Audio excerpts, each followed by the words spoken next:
இன்னைக்கு நடந்த அப்டேட்ஸ் எல்லாத்தையும் பார்க்கறதுக்கு முன்னாடி ஒரு சின்ன வீடியோ கிளிப் ஒன்று காமிக்கிறேன், அதை பார்த்துட்டு வாங்க. மீண்டும் மீண்டும் சொல்வோம், நாங்கள் கொத்தடிமைகள் தான். இது கொத்தடிமை கூட்டம் தான். இதெல்லாம் யாரா உன்ட்ட கேட்டா? யாரா நீ? எப்படி வீடியோ பயங்கரமா இருந்துச்சுல? சரி, ஓகே. மே 30 இன்னைக்குள்ள அப்டேட்ஸ் என்னெல்லாம் வந்திருக்கு அப்படின்னு டீட்டெயிலாக இந்த வீடியோ சொல்றேன். ஸ்கிப் பண்ணா பாருங்க.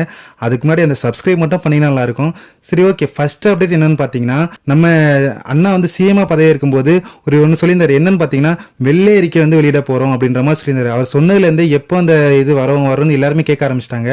அதுக்கான அப்டேட் வந்து இன்னைக்கு வந்திருக்கு. என்னன்னு பாத்தீங்கன்னா, இன்னும் 2 வீக்ஸ்ல அதை ரிலீஸ் பண்ணும் அப்படின்னு சொல்லி நம்ம அமைச்சர் வில்சன் அவங்க சொல்லியிருக்காரு. அதுக்கப்புறம் நெக்ஸ்ட் அப்டேட் என்ன பாத்தீங்கன்னா, நம்ம தலைமைச் செயலர் இருக்குல்ல, அங்க வந்து மனித வேளாண்மை துறை அதிகாரிங்க, அதுக்கப்புறம் அங்க ஒர்க் பண்ற எல்லாருக்குமே வந்து ஜூன் 1ல இருந்து ஃபேஸ் ரெகக்னிஷன், அதுக்கப்புறம் கைரேகை வந்து அட்டெண்டன்ஸ்க்கு மேண்டேட்டரி அப்படின்னு சொல்லி நம்ம சிஎம் சார் உத்தரவிட்டிருக்காரு.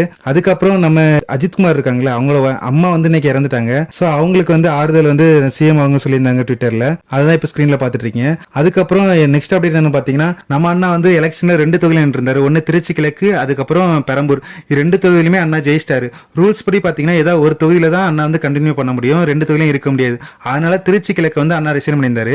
இப்போ அங்க திருச்சி கிழக்குல இருக்க மக்களை வந்து வர ஜூன் 1 நேர்ல போய் சந்திச்சு நன்றி சொல்ல போறாரு. அண்ணா சிஎம் ஆகிட்டு ஃபர்ஸ்ட் பீப்புள் கிட்ட டைரக்டா மீட் பண்ண போற மீட்டிங் இதுதான் அப்படின்றதுனால மக்கள் கிட்ட வந்து பெருசா எதிர்பார்ப்பு அதிகமா இருக்கு. அதுக்கப்புறம் சிங்கப்பெண் அதிரடி படை இருக்குல்ல, அதுல எக்ஸ்ட்ரா 18 போலீஸ் ஆட் பண்ணிருக்காங்க. சீக்கிரம் இந்த படையை ஆரம்பிப்பாங்கன்னு சொல்லி நம்ம எதிர்பார்த்துட்டு இருக்கோம். அதுக்கப்புறம் குட் நியூஸ் என்னன்னு பாத்தீங்கன்னா, நம்ம சிஎம் சார் வந்து பருத்திக்கான இறக்குமதி வரியை வந்து ரத்து பண்ணணும் அப்படின்னு சொல்லி மத்திய அரசுக்கு வந்து ஒரு கடிதம் எழுதியிருந்தாங்க. அதுக்கு வந்து இப்ப ரிப்ளை வந்திருக்கு. என்னன்னு பாத்தீங்கன்னா, மத்திய அரசு அந்த இறக்குமதி வரியை ரத்து பண்ணிட்டோம் அப்படின்ற மாதிரி அவங்க சில இருந்து ரிப்ளை பண்ணிருக்காங்க.